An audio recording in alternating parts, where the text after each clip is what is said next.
Baltijas jūrā netālu no Liepājas konstatēts privātu uzņēmumam piedaroša optiskā kabeļa bojājums, tā mikroblogošanas vietnē X paziņojas premjere Evika Siliņa. Latvijas sakaru lietotājus incidents nav ietekmējis. Esmu saziņā ar krīzes vadības centru un atbildīgiem dienestiem, kamēr valsts policija ir uzsākusi pārbaudi un turpinās apstākļu noskaidrošana, tā ziņo ministru prezidente. Un šajā brīdī esam sazinājušies ar krīzes vadības centra vadītāju Arvi Zīli. Labvakar! Labvakar!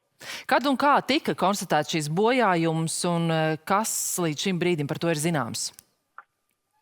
Jā, par bojājumu, iespējamo bojājumu mēs uzzinājām no mūsu sadarbības partneriem no Lietuvas krīzes vadības centra. Informāciju saņēmām 3. janvārī par to, ka 2. janvārī iespējams Baltijas jūrā netālu no Liepājas ir bojāts kāda privāta uzņēmuma optiskais kabelis.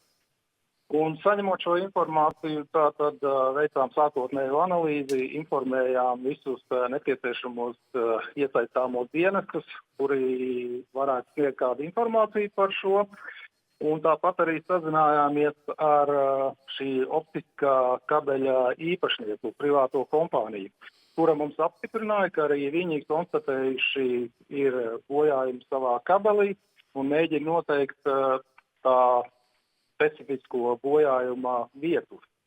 Bet vai ir zināms, kā šis bojājums ir radies, vai šis bojājums ir tīšs, kāda rakstura tas ir?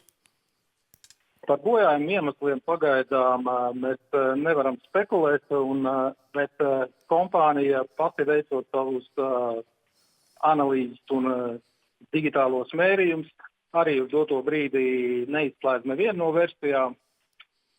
Tāpēc pagaidām par šīm versijām mēs nespekulētu, lai policija arī veic savējo darbu un iemesli precīzi mums kabeļa bojājumam nav zināms uz doto brīdi. Premjere ziņoja, ka sakarus incidents nav ietekmējis, vai joprojām šī situācija ir tāda pati, tātad nekāda ietekme nav konstatēta un kādi tad ir turpmākie soļi, kas notiek tālāk? Tieši tā var apliecināt, ka šis bojājums Latvijas lietotājus nekādi nav ietekmējis, un uz doto brīdi vienkārši dienesti veic savu darbu, turpina vākt faktus, informāciju, analizēt to un skaidrot notikušā apstākļus.